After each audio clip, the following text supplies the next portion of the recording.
is Robert Montgomery speaking. From the nation's capital has come a new epic of American courage and sacrifice. America's greatest adventure in polar exploration. This is a tale of men and of their willingness to endure hardship and risk life above and beyond the call of duty in the service of country and humanity. For brevity, the sequence of events has occasionally been rearranged. The President's Cabinet approved the expedition. As Secretary of the Navy, James V. Forrestal explains the reasons for the enterprise. There is only one untouched reservoir of raw materials left in the world, and that's in the region known as Antarctica, an area larger than the combined area of the United States and Europe.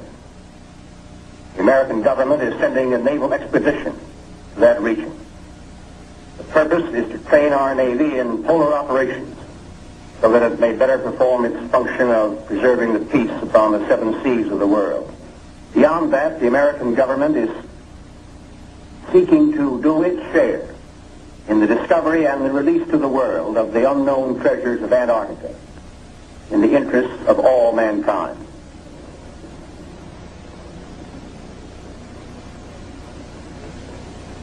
Thumbs up to this, gentlemen.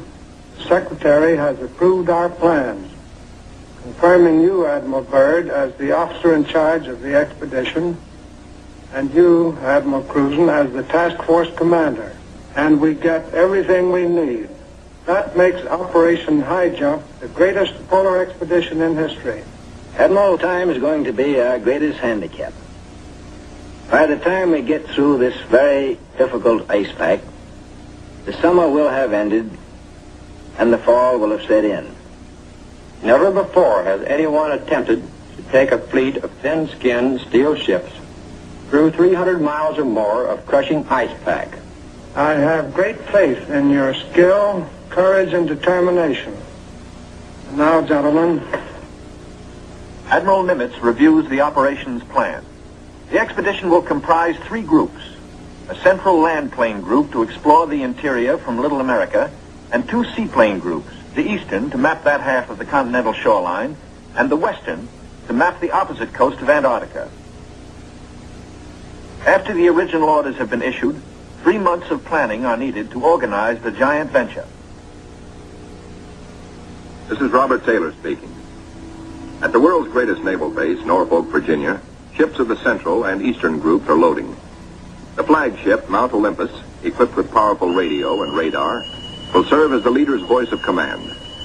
Admirals Byrd and Cruzen come aboard to check staff preparations, food, fuel, and clothing for 4,000 men. Byrd greets staff officers who have fitted out the expedition. Not a few vessels, but a fleet. Officers and men, not hundreds, but thousands, and pilots by the score. The Chief of Staff, Captain Quackenbush, calls up the fleet's youngest recruits to meet the admirals, who name them Running Jump and High Jump. The pups are unimpressed by rank. Running Jump and High Jump are first arrivals from the Chinook kennels at Wanalancet, New Hampshire, where sailors are learning the art of navigating dog sleds. Everything happens to sailors. But soon they come to understand and to love the Huskies. They watch their dogs carefully to see that they have enough to drink and enough to eat, and always at the right time. Dog Watch Blue Jackets practice the patient care that will keep the dogs in prime form. Not only food, daily attention to their eyes so that they may not suffer the dreaded Arctic snow blindness. And the inevitable vitamin pills that even dogs can't escape these days of ABCD health. The boys learn all the tricks.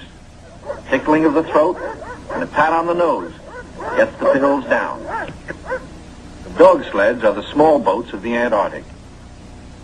Each carries 600 pounds, with 10 dogs hauling. Each dog's harness is tailor-made, carefully fitted to avoid the chafing that has been fatal to many a sled dog at below zero temperatures. The Husky's paws are equally important. There are canine snowshoes, precisely notched for the pulling claws. In cut-down auto chassis, the sailor drivers finish training. Huskies so often have meant life itself to Admiral Byrd that he calls them his Antarctic Life Insurance Company. From Norfolk, Admiral Cruzen sails aboard the Mount Olympus. His crews are a cross-section of the country's manhood. Admiral Byrd will follow later in the carrier Philippine Sea. The Coast Guard icebreaker, North Wind, powerful plow horse of the expedition, backs out. The seaplane tender, Pine Island, is first to stand out to sea. Steaming south via the Panama Canal, the fleet must cover 12,000 miles to reach Antarctica. At the 100th meridian west, the groups are to separate, and the central group proceed to a rendezvous point at Scott Island. This is Van Heflin speaking. Sailing day at Santiago finds the Western Group helicopters practicing final pinpoint landings on the newly installed helicopter flight deck of the seaplane tender Currituck. They are to serve as eyes of the fleet when it buffets through the pack ice, and when need be, to go on rescue missions. For exploration, 3 Martin Mariners, called PBMs, with a flight range of 3,000 miles, are spotted aboard the Currituck. Ships of the Western Group will proceed 10,000 miles south to the Balleny Islands, 860 miles to the west of Little America. Wearing the whiskers of Neptunus caninus, Ricky, the veteran husky, presides as the pups become doggy shellbacks. The oncoming shadow of the Antarctic intensifies preparations. Bamboo is split for trail marker sticks. These, topped with flags, will form lifelines to guard the men against losing the trail in blinding blizzards. Small details, but vitally important in the wilderness of ice. The dogs are inoculated against infection. Now the serious business of the sea takes over. Danger menaces the fleet oiler, Cacapon. She must fuel the fleet now to lighten her cargo of 4 million gallons of oil. If storms strike her, plates may warp, rivets shear, and her back may be broken. And ahead are the dreaded roaring 40s. Deck parties run with hauling lines, bringing over the Cacapon's captain for a conference.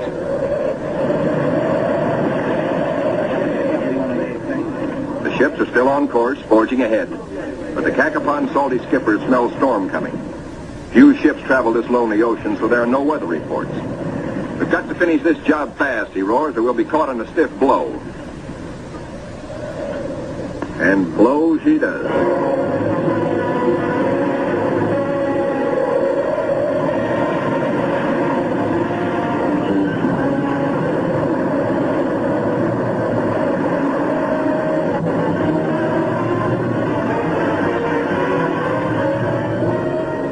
Clearing skies, but still the gale blows hard.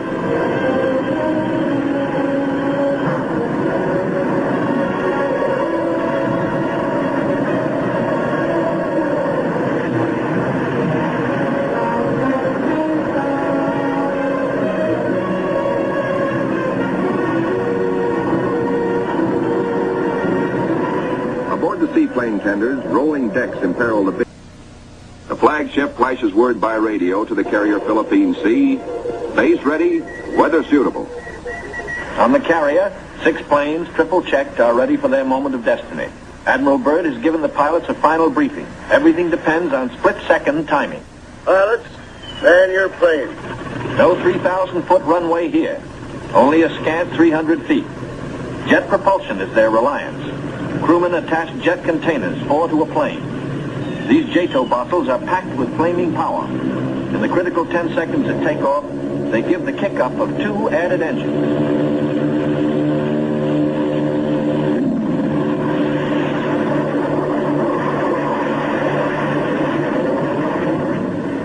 Byrd is airborne in exactly 100 feet.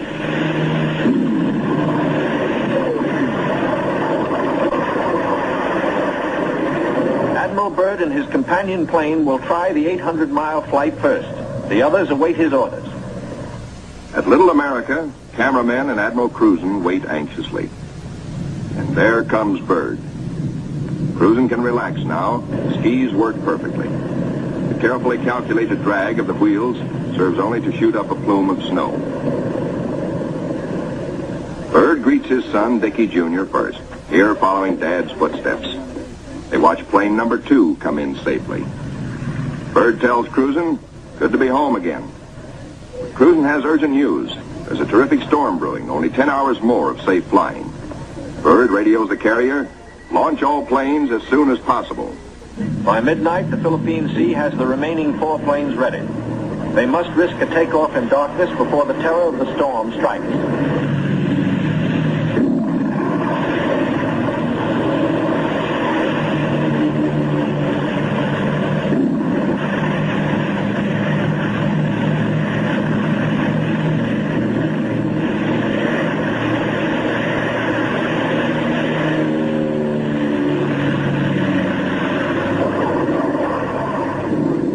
Finds the planes over the pack ice. With frozen death below and weather closing in, navigation becomes tricky. This close to the pole, the magnetic compass is no help.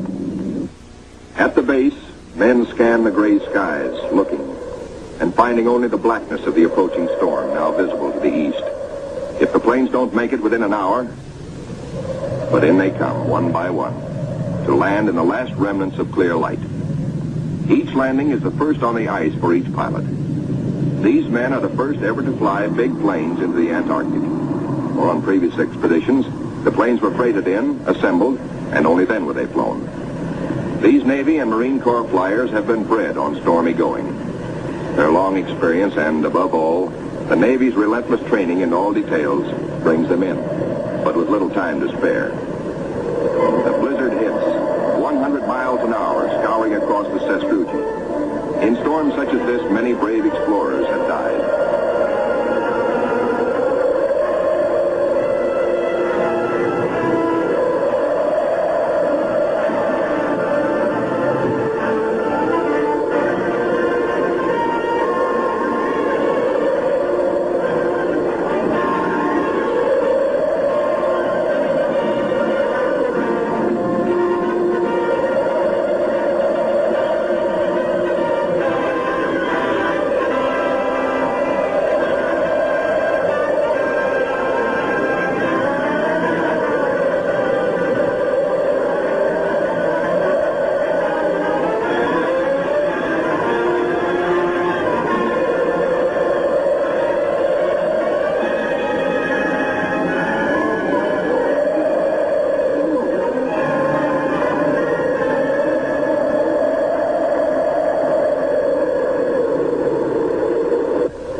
Abatement of the storm, work parties head for the plains. The blizzard is 40 hours old. The wind has become bearable. The expedition flight schedules are days behind. They must get the heaters going, clean out the frost. The Antarctic offers no quick machine service as on standard Navy airfields. Fuel for the heaters must be hand-dragged, hand-pumped, hand-fed, with the temperature far below freezing. The chow wagon, the never-failing CB tractor, gives the work parties a lift back to the mess tent for hot coffee, food, and warmth. Only the Navy, Marine Corps, Coast Guard, and Army cameramen who made this official record know the price they paid for these blizzard films. They covered the Pacific battles for posterity. This cold day, they froze their whiskers to make these first color films of an Antarctic blizzard. Little America digs out. The planes still stand on the line uninjured. Icicles and snow to be cleared off, but no plane blown away. Lashings held. Tent City intact proved out the technique of survival evolved by Byrd in a lifetime of exploration. Not one tent went down.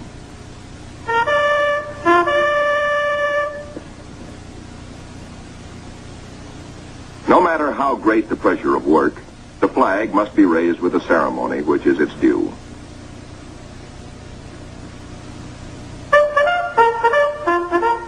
Admiral Byrd declares Little America IV in full operating commission. The Admiral and the party ride Weasels 12 miles south to visit his earliest camp, marked by the radio towers. Little America I, now 40 feet under the snows of 17 years. And above it, Little America II, 25 feet under the snows fallen since 1935. Captain Boyd, United States Marine Corps, ties on a safety line. While Admiral Byrd and 3 veterans of his previous expeditions watch, Boyd inches his carcass down the old ventilating hatch.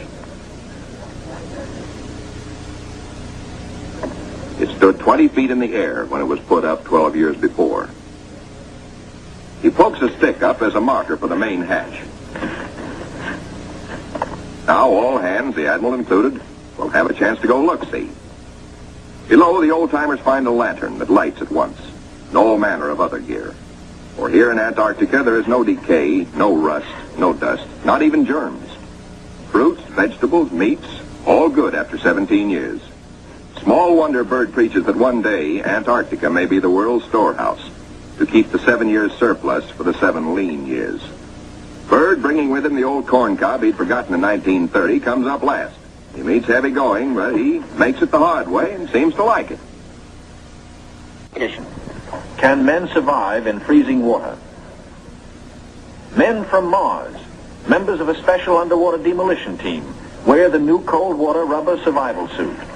In contrast to these skylarking youngsters eating ice cream in the ice, men in ordinary clothing are paralyzed in 6 minutes and die very quickly thereafter.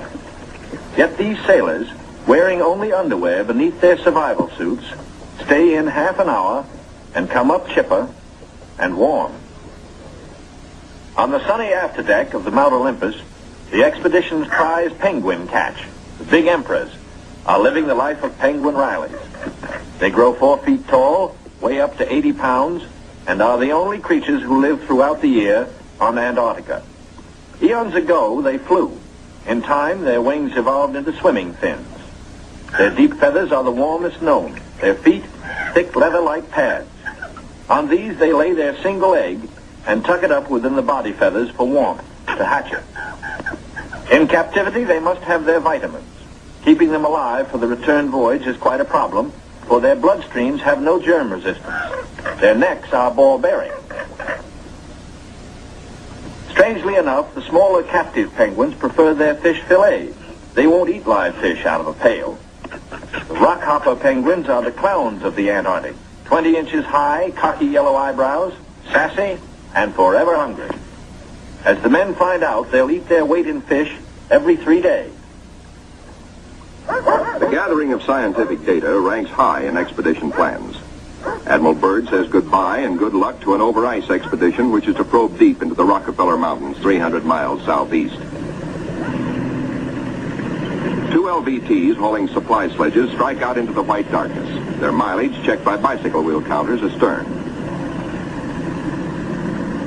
In the mountain rocks, they will seek minerals and ancient petrified vegetation.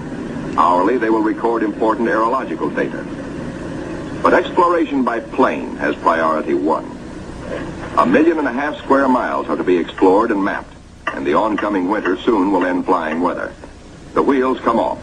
For both takeoffs and landings on the ice must be made by skis alone, delicately balanced to feather in the wind, yet strong to stand the shattering shock of landings. Organized exploration on a scale hitherto undreamed of calls for precision timing. Each plane is serviced on exact schedule with 1,200 gallons of high-test gas and with preheated oil tested to function at 80 below. A pressure tank, especially designed for operations in deep cold, pumps the oil into the planes.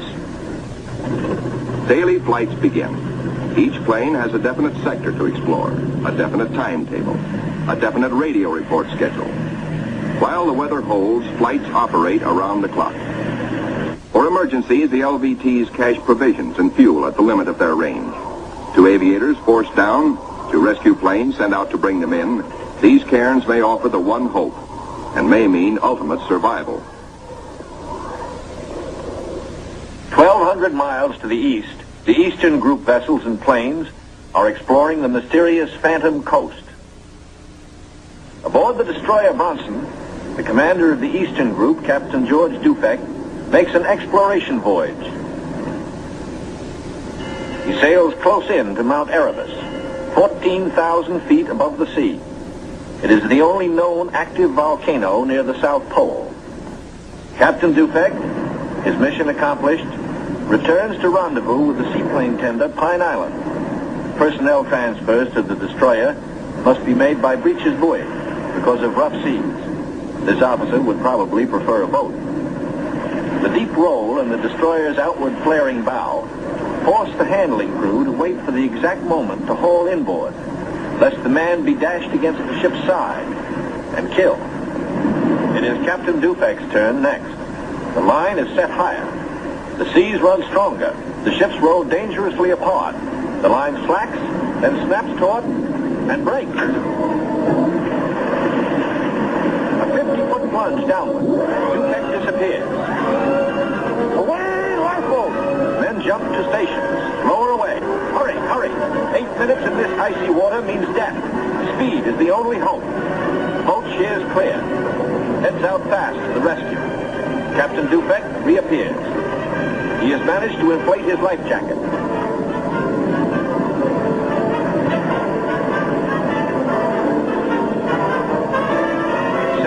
Gone. Dufek grabs the lifeline. The seaman clutches it. By a margin of seconds, he is safe. 1,500 miles west of Little America, the Currituck and her western group are off the Shackleton ice shelf, circling the Sunset Coast. The western group commander, Captain Bond, gives pilots and plane crews a last briefing on Antarctic dangers and the technique of survival if forced down. The flight about to start is the longest and most important so far for the Western group. Before takeoff, survival gear is checked. Gear to keep 9 men alive for 100 days. Food, drugs, sleds, sleeping bags. On the water, the great TBM makes her takeoff run. Her jet assist bottles blast. She lifts quickly into the air and circles the Currituck once. Jet assist bottles, their work done, are dropped and make a salvo splash. The pilot, Commander David E. Bunger, wipes his frosted windshield, a constant source of trouble in polar flying. He is over the Shackleton ice shelf, named for the great English explorer who kept returning to the Antarctic until death, so often escaped, kept its rendezvous with him. The smooth shelf roughens. Dark rocks, called nunataks, appear above the ice. Then rugged mountain ranges as far as the eye can see. Bunger leans forward in amazement. His eyes have caught a sudden and unbelievable change in scenery. The universal white has turned to chocolate brown, dotted with blue. A cameraman goes into action. 300 square miles of land without snow. Land that might be in New Mexico or Arizona.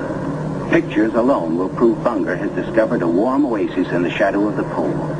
It is for such supreme moments as this that men brave the hardships of exploration. The astounding, undreamed of fact is that they are over a chain of warm water lakes whose shores, except for small patches, are free of ice and snow. Commander Bunger circles the largest lake in sight, 5 miles long. He comes in to make a landing. Water temperatures must be recorded. Samples taken. He finds the water fresh. The temperature 38 degrees Fahrenheit. On the shores are vast deposits of coal and of minerals of the utmost importance to civilization. Aside from their headline discovery, Bunger and his men have another good reason for hustling home to the Currituck. At Little America, a warning sounds. The fleet is in sudden danger. It is being frozen in. It may be locked within the Bay of Whales. Here is the treacherous foe. If caught, the ships will be wedged against the barrier, crushed. Here will be the graveyard of the fleet.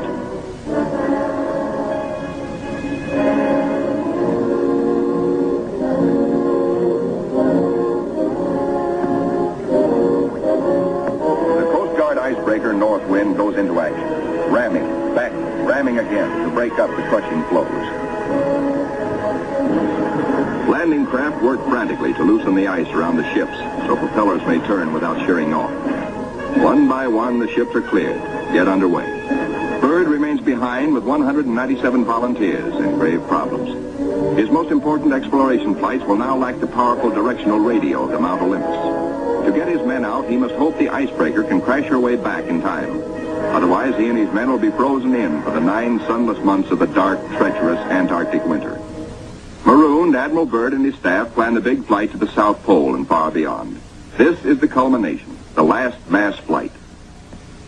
4 planes spanning out over a continent of unknown territory larger than Texas, California, and Arizona combined. Over freezing wastes without people, without life, without vegetation. nature's most formidable challenge to man. The 4 planes are gassed up, all controls triple checked, motors heated, for they face cold as extreme as 60 below, unrelenting, murderous. Photographic units lead the parade of science to the planes. Each is a flying laboratory. The cameras are the trimetricons and the K-17s that spied out enemy secrets during the war. Now each plane carries 250 pounds of film to record some of nature's last great mysteries. The war's secret radar magnetic detectors are here too, bolted on like bombs.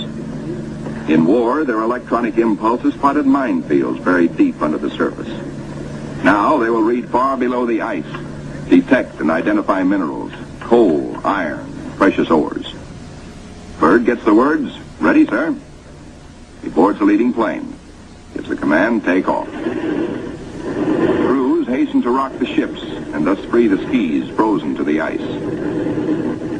Now all the work that has gone before, the planning, the task of preparing ships, of training men, the perilous voyage through the ice, now all of these investments of time and sometimes of suffering are come into focus. Takeoffs were non-stop flights over the desolate, danger-studded wastes of Antarctica. Flights of great distance, the equivalent of, back at home, winging non-stop from the Canadian border to the Gulf of Mexico. Aviation is all important in the Navy's Antarctic exploration, just as aviation is all important in a modern Navy that must be strong under and above the sea, as well as on it. We'll be right back with The shelf ice. Byrd leads his 4 planes in the long climb over pressure ridge areas, heading for the polar plateau, 10,000 feet up. Below are no landing fields, only deep crevasses, pressure ridges 100 feet high, instant destruction for a plane forced down. Byrd pioneered the first South Pole flight in 1929. He applies again the practice of constant vigilance, careful calculations that assured his earlier successes. Over this cruel country, Byrd flies today at 3 miles a minute. In earlier explorations, 3 miles in one day was frequently the utmost for Shackleton and Scott for Britain, Amundsen for Norway, and Byrd himself for America. The Beardmore Glacier, 200 miles long, 50 wide, 1,000 feet deep, who knows? Byrd checks position by the sun compass. The glacier signals the South Pole itself. Here, Byrd drops the flags of the United Nations, carefully boxed, a symbol of America's goodwill to all nations. Now beyond the pole, Byrd focuses his cameras and magnetic detectors on land new to him and to all mankind. In eastern group waters, the seaplane tender Pine Island swings out a plane, listed on the fleet's roster as Mariner George 1. Crew members look out. No shadow of coming disaster troubles their young faces. Captain Caldwell, observer. Lieutenant J.G. Frenchy LeBlanc, pilot in command. Lieutenant J.G. Bill Kearns, co-pilot. Ensign Lopez, navigator. And a crew of 5 take off to map the treacherous Phantom coast.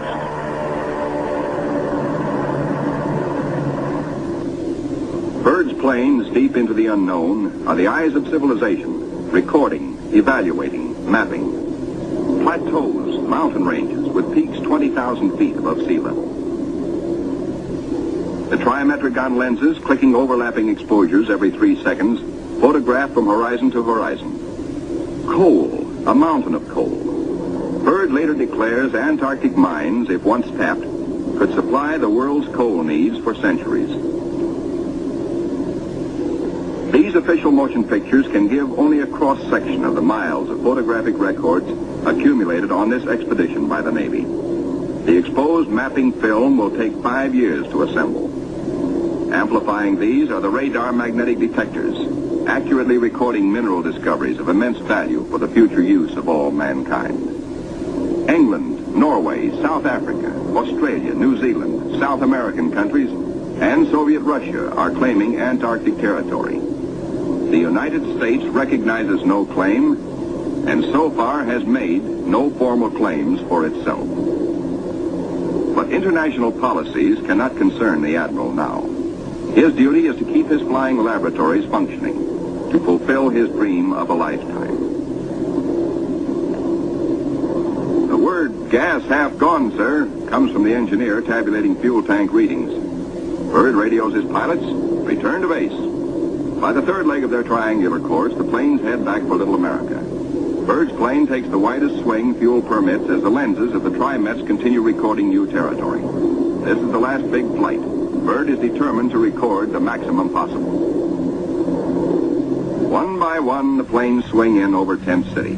Flight operations checks them in and safely down. Plane 2, plane 3, plane 4.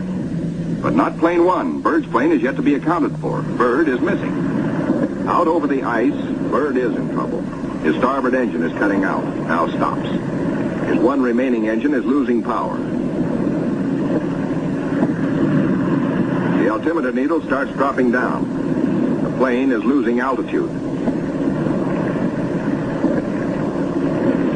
All 4D1 to base. All 4D1 to base. Position Q5. Engine out. Losing altitude. The base prepares for rescue operations.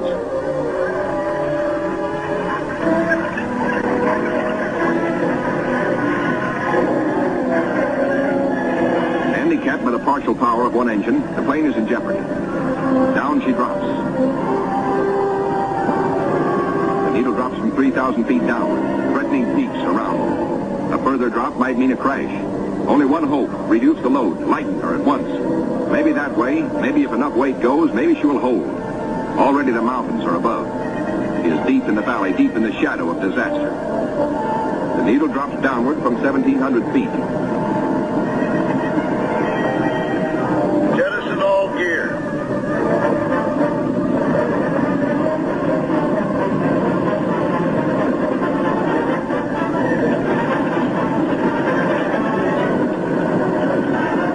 Only the precious films and records are saved. The gamble is life or death.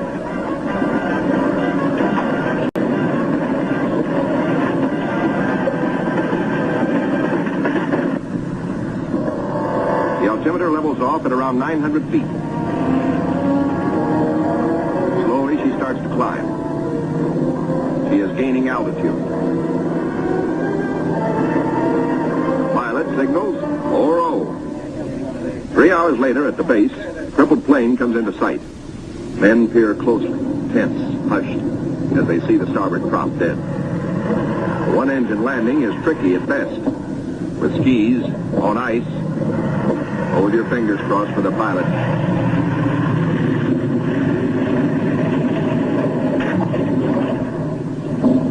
Safe, safe, good going. The greatest exploration flight of all history has ended in success. The flight beyond the South Pole. The flight beyond imagination. But over the Pine Island with the Eastern Group is the shadow of tragedy. Captain Dufek flashes the word by radio.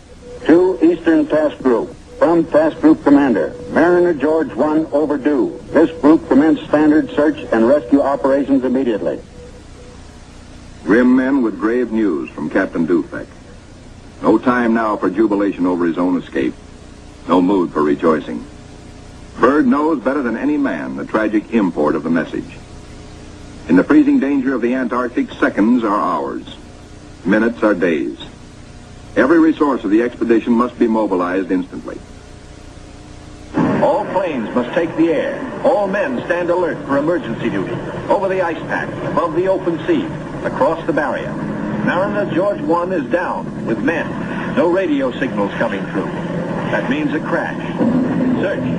Search. Search. Wherever the plane is, it must be found. For maddening, anxious days, fog shrouds the area where the accident most likely took place. Men are frantic. Yet daily, at their own request, at their urging, in fact, the crew of the Pine Island gathers for prayer service. On the 13th day, the weather breaks clear. Captain Dufek sends another PBM into the area heretofore shrouded in fog. At last, in clear visibility, the pilots and men scan water and pack ice along the Phantom Coast.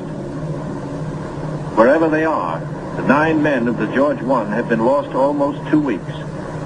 Hope is thin. 5 hours out, Commander Howell, the pilot, spots smoke. A signal fire. Some are alive down there. How badly hurt? How many live? George 1 smashed. The wreckage scattered, some of it burned. And a message on the wing.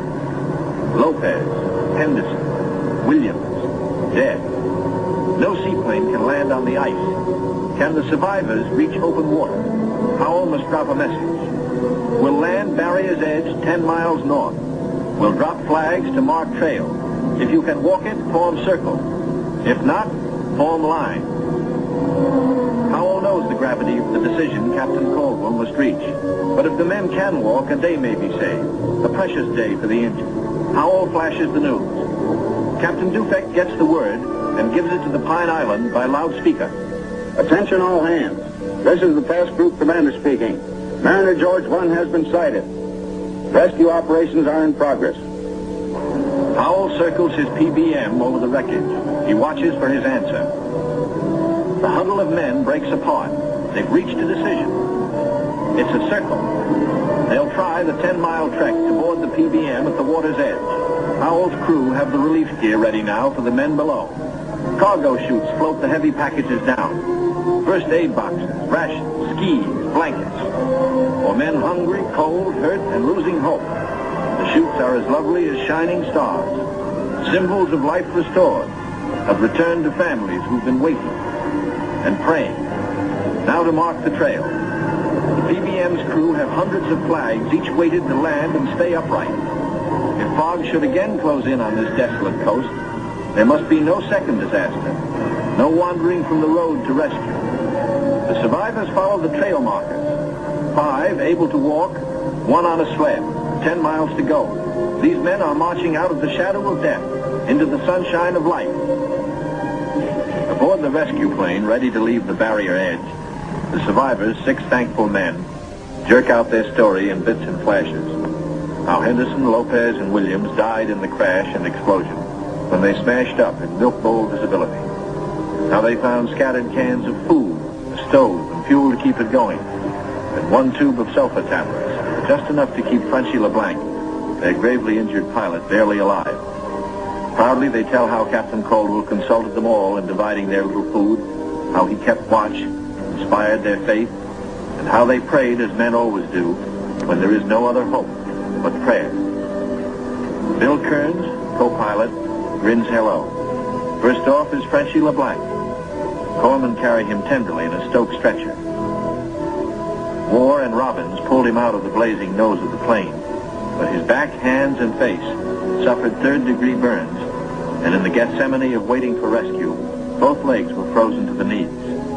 Amputation is inevitable, but he will live.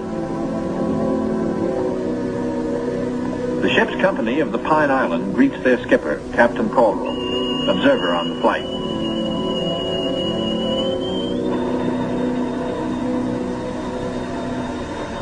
He says no ship ever looked so good to him as his own command, as again he sets foot on her decks. His executive officer greets him with sincere affection. Captain Dufek warmly welcomes the survivors. Co-pilot Kearns, his broken arm in a sling. McCarty, photographer. Ward, the radio operator. And smiling Shorty Robbins, the motorman. The head is warm. A hot bath, clean sheets, and long hours of restoring sleep. News of the rescue finds the icebreaker with Admiral Cruzen fighting her way through thickening ice to pick up Admiral Byrd and his men at Little America. Byrd is radioed for all speed. At the base, the Admiral supervises Operation Secure. All essential records and scientific instruments are to be taken home. The planes must remain. They are stripped down with the hope that another American expedition in a future year may find them of use. Supply dumps are marked by poles. And now through the capes comes the old reliable workhorse, the icebreaker. Final loading is the order. All roads lead to the bay, the last trip down.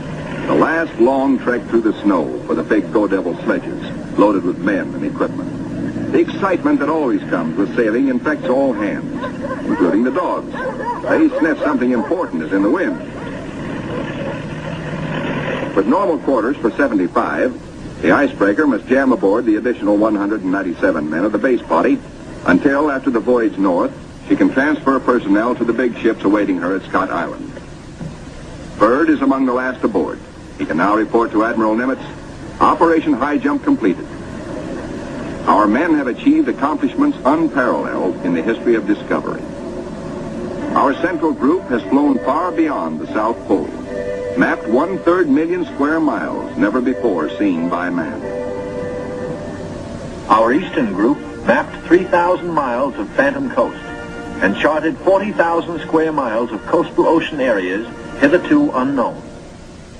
Our western group, flying hundreds of air hours, mapped the 4,000-mile Sunset Coast, made the amazing discovery of warm land in Antarctica. In all, the expedition explored more than 1.5 million square miles. Our scientists, by use of the radar magnetic detector, have pinpointed fabulous treasures and resources of great significance for all mankind. The men who did the job, Navy, Army, Air Corps, Marine Corps, Coast Guard, and scientists, are going home.